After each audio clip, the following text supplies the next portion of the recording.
কল্পনা করুন এমন এক ভবিষ্যৎ যেখানে আপনি কি পড়বেন, কি খাবেন, এমনকি কাকে ভালোবাসবেন সব নির্ধারণ করছে একটি মেশিন। এমনকি আপনি যে কথা বলছেন তা কি আদৌ আপনার নিজের, নাকি কোনো কৃত্রিম বুদ্ধিমত্তা চুপি চুপি নিয়ন্ত্রণ করছে আপনার চিন্তাধারা? এটা কি শুধুই সায়েন্স ফিকশন, নাকি ভবিষ্যতের ভয়াবহ বাস্তবতা? আজ আমরা জানব এআই কি একদিন সত্যিই মানুষকে নিয়ন্ত্রণ করতে পারবে। এআই অর্থাৎ আর্টিফিশিয়াল ইন্টেলিজেন্স, এটি এমন এক প্রযুক্তি যা মানুষের মতো চিন্তা করতে শেখে। সাধারণ কম্পিউটার শুধু প্রোগ্রাম অনুযায়ী কাজ করে, কিন্তু এআই শেখে, বিশ্লেষণ করে এবং সিদ্ধান্ত নেয়। আপনি যখন ইউটিউবে ভিডিও দেখেন কিংবা ফেসবুকে স্ক্রল করেন, তখন যেমনটা ভাবছেন তার চেয়েও বেশি জানে এআই। এআই শুধু আপনার পছন্দই জানে না, সে আপনার ভবিষ্যৎ আচরণও অনুমান করতে পারে। ধরুন আপনি অনলাইনে শপিং করছেন, হঠাৎ এআই আপনাকে এমন কিছু সাজেস্ট করলো যা আপনি আগে কখনো ভাবেননি। আপনি অবাক হয়ে সেটা কিনেও ফেললেন। কে সিদ্ধান্ত নিল, আপনি নাকি এআই? এটাই হলো সফট কন্ট্রোল। সরাসরি নয়, বরং মাথার ভেতর ঢুকে আপনার ইচ্ছেকে নিজেদের মতো তৈরি করে।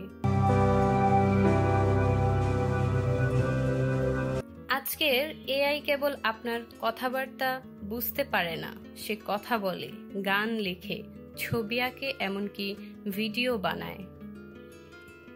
ওপেন এআই এর সরা বা চ্যাটজিপিটির মতো সিস্টেম 2025 সালে এমন পর্যায়ে পৌঁছেছে যা এক দশক আগেও কল্পনাতীত ছিল।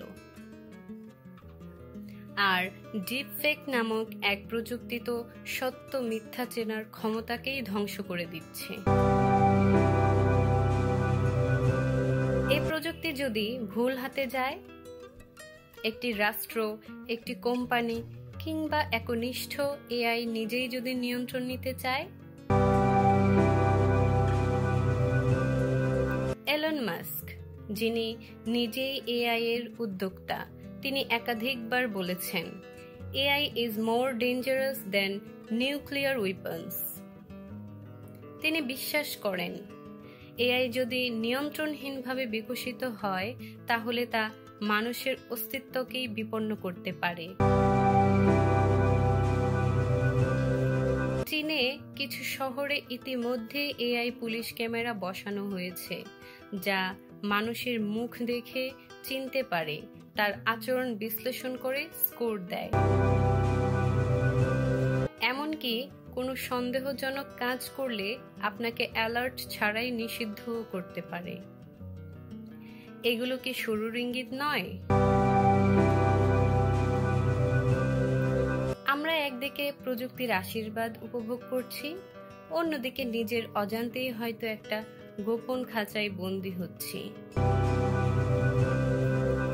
প্রশ্ন হলো, আমরা কি এআই কি শুধু একটি টুল হিসেবেই রাখতে পারবো, নাকি একদিন সেই আমাদের মাস্টার হয়ে উঠবে? এআই কি আপনার জীবনকে নিয়ন্ত্রণ করছে? আপনি টের পাচ্ছেন? কমেন্টে জানান আপনার মতামত। আর এমন রহস্যময় ও জ্ঞানভিত্তিক ভিডিও পেতে রহস্য কথা চ্যানেলটা সাবস্ক্রাইব করে পাশে থাকুন। ধন্যবাদ।